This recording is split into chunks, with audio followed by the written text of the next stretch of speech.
Well, it's nice and warm in here.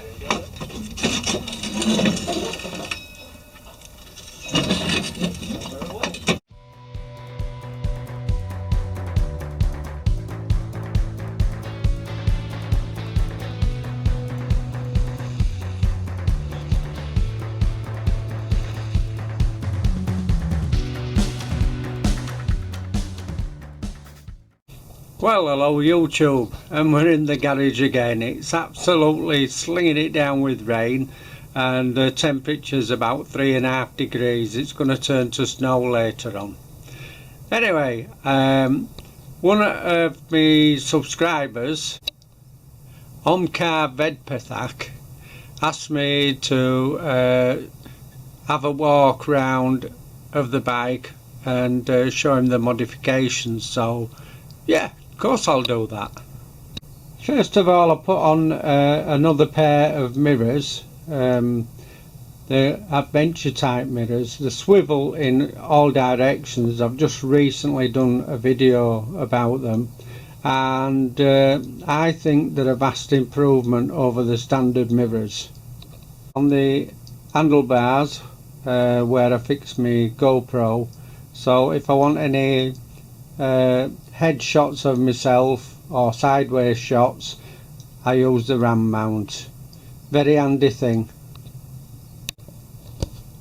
I made a GPS mount, and as you can see from this sideways shot, it bolts underneath the gauges, and I've got it fastened to a Zumo bracket for my Zumo GPS.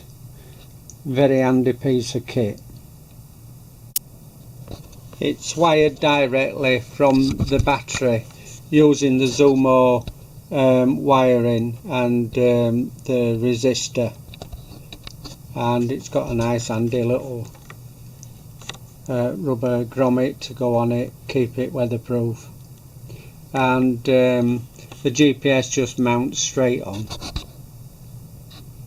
I also get asked about the cables that come out from my handlebar grips, and they're for my heated grips, and it's controlled there, nice and handy to get to. It's got 5 settings. On setting number 3, it's boiling your hands off. The heated grips are R and G, and they were a Ride Magazine Best Buy. These are for 22mm bars, and I'll put a link below for these grips. I rate them very highly. I've also put a top box on the bike, which is a DeWalt toolbox. While I was doing the top box, I also strengthened the carrier by welding in a couple of strengtheners, and I've had no problems with the carrier whatsoever. I use soft panniers, and I made my own pannier racks, and they work absolutely perfectly. If I've got that in shot right. And I've also got a tool tube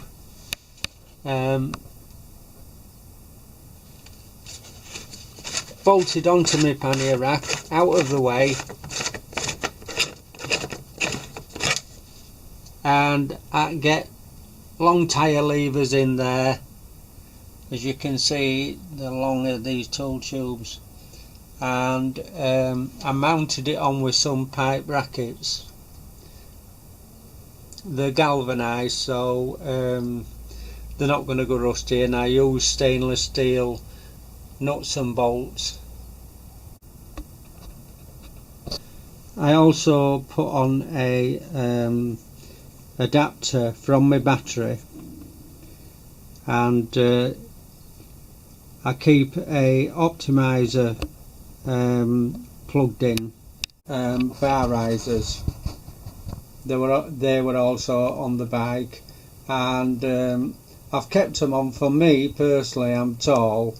It provides a very nice riding position, and I have also found that the standard windscreen is okay for me. It would be a waste of money for me to get a taller windscreen. I'm more than happy with the standard windscreen. I've also fitted another exhaust, and I chose the GR Moto exhaust purely because it looks different, and it's got a heck of a weight saving, about 4 kilos I think, and very easy to put on, and the sound of it, I love the sound of it, really nice and crisp, and it seems to help the motor, in my opinion, just to run that little bit smoother, and just tiny bit more responsive. However, that could be because I'm putting more miles on the bike as well. It just seems to slack the motor off. I wouldn't say it goes any faster or anything like that. I bought it purely because of savings in other areas, what I've shown you. I had the money and I wanted it to sound nice, just to crack out while I'm riding it. I haven't taken the baffle out. I've no intention of taking the baffle out. It just sounds lovely as it is. I've also made my own guard for the rear brake master cylinder, and I put a H on it because I call the bike Harry, or it could even be Himalayan, and it's just something different, stands out from the crowd, and I can make things like that. I enjoy making things like that. I also use a tank bag, and it's a Oxford Sports tank bag, and I find it very useful. Put my camera gear in with a load of sponge around it. It's a magnetic tank bag, so I put a bit of breathable ground sheet rubber underneath it, so I don't get scratches on my petrol tank, and I do find it very handy, the tank bag.